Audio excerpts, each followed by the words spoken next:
La Provence d'Alain Ducasse est comme celle de Jean Giono. C'est un univers qui ne se raconte pas, mais qui se découvre. Nous avons donc été à la rencontre d'une de ces maisons, une hostellerie varoise, adossée à une abbaye royale bénédictine chargée d'histoire, où se cultive le goût de valeurs simples et authentiques, dont Benoît Avitz est le garant. J'ai eu la chance de pouvoir commencer au Louis XV en 87 et je crois que j'avais une grosse envie de travailler pour M. Ducasse depuis bien longtemps. J'ai eu l'opportunité d'y aller et c'est là que j'ai découvert la cuisine du Sud et c'est lui qui m'a donné l'envie en tout cas de cuisiner ces produits-là.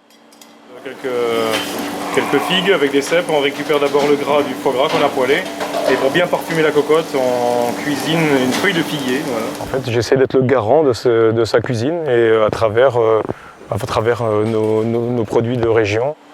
On est en ce moment sur l'automne avec des produits comme des champignons, des curcupidacées. On a également un peu de venaison, de la chasse. Et ce qui est intéressant, c'est justement marier terre et mer. On n'est pas très loin de la mer.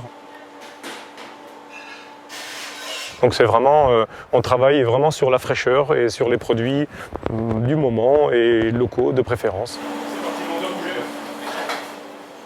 On a un magnifique potager, donc là il a pas mal produit, donc on est sur la fin. On avait une vingtaine de variétés de tomates, on avait eu pas mal de courgettes, pas mal de fenouil, des herbes énormément. Et c'est ce qui embellit notre cuisine.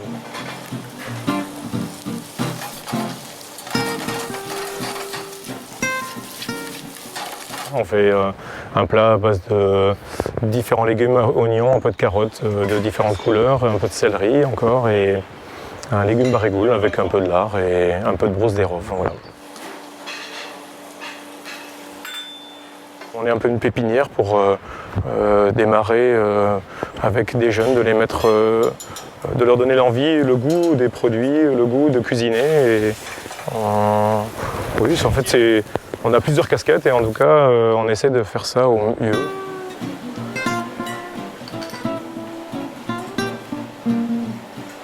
Quand on est dans nos cuisines, on est abordable, enfin je sais pas, moi je suis disponible pour tout le monde. Et ensuite, résultat, moi je suis ravi de voir des choses arriver et je suis toujours fasciné. On arrive avec des produits bruts et puis au bout de 1 heure, 2 heures, 3 heures, le service va démarrer et les choses sont transformées, elles sortent sur une assiette.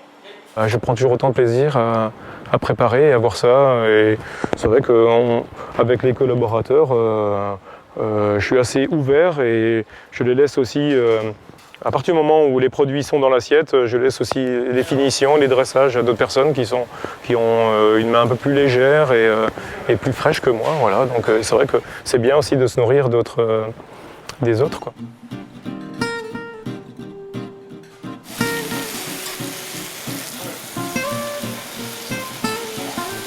En haute saison, nous sommes entre 12 et 15 personnes et sur les périodes hivernales, basse saison, on est entre 5, 6, 7 personnes. Ça fait du monde à gérer et puis c'est vrai qu'il faut composer au quotidien avec les caractères et les envies de chacun et ça c'est pas toujours évident. Les horaires on ne les compte pas, c'est vrai qu'il faut faire abstraction de ça mais bon, on a quand même beaucoup évolué,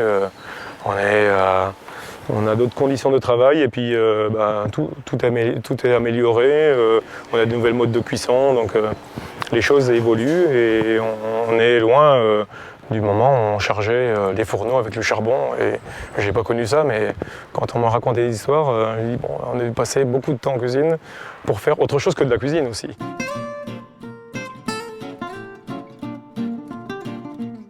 C'est toujours bien d'avoir un œil extérieur pour nous remettre dans le droit chemin si jamais on s'est égaré et d'apporter une nouvelle perspective ou une nouvelle idée. Moi je suis toujours très attentif à ces conseils. Le fait de venir occasionnellement, c'est très bénéfique et ça vous recharge les batteries pour jusqu'à sa prochaine venue, quoi. Voilà. On a également dans la cuisine, comme je disais tout à l'heure, c'est un endroit de partage et d'échange et on donne également des cours de cuisine donc, pour nos convives et on fait en l'occurrence pour les fêtes de fin d'année un thème, le foie gras, et on travaille autour de ce produit, le manipule de différentes manières et puis on invite les gens à venir dans notre cuisine, en même temps déguster, montrer comment on le prépare et déguster autour d'un vin local également ce produit. Donc en fonction des saisons, on travaille sur l'artichaut, sur les asperges, sur les truffes également. Ici l'hiver, on est quand même dans une région qui est riche en produits.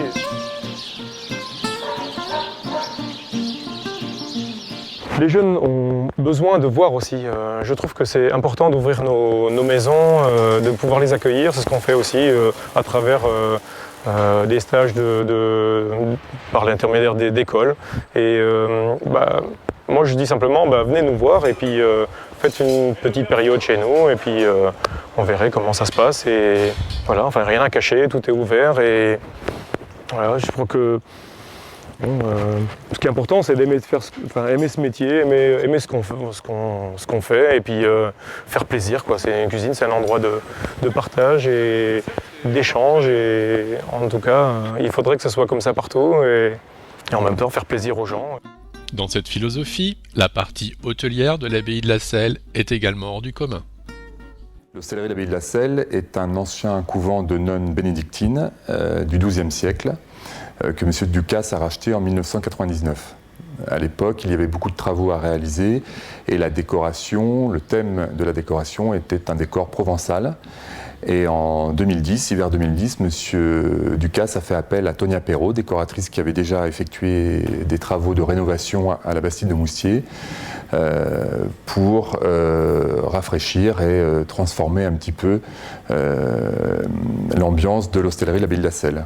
L'idée était de revenir à l'historique initial de l'hostellerie, à savoir une décoration beaucoup plus féminine en rapport avec les nonnes présentes ici, donc donner un côté beaucoup plus boudoir aux chambres. L'abbaye date du XIIe siècle avec début de construction au XIe siècle et la maison dans laquelle nous sommes est la maison du prieuré du XVIIIe siècle. Donc il y a 5 chambres et suites dans la maison du prieuré et 5 chambres dans le béguinage.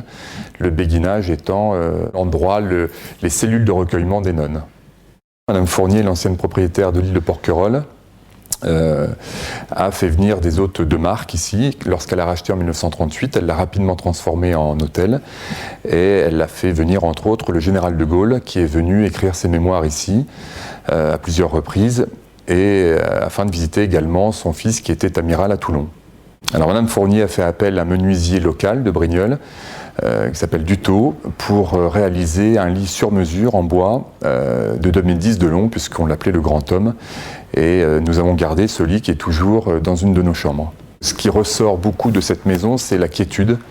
Les religieux à l'époque cherchaient des endroits comme ça un peu particuliers, des endroits de paix où les religieux vivaient, là ici en l'occurrence des religieuses, vivaient en autarcie.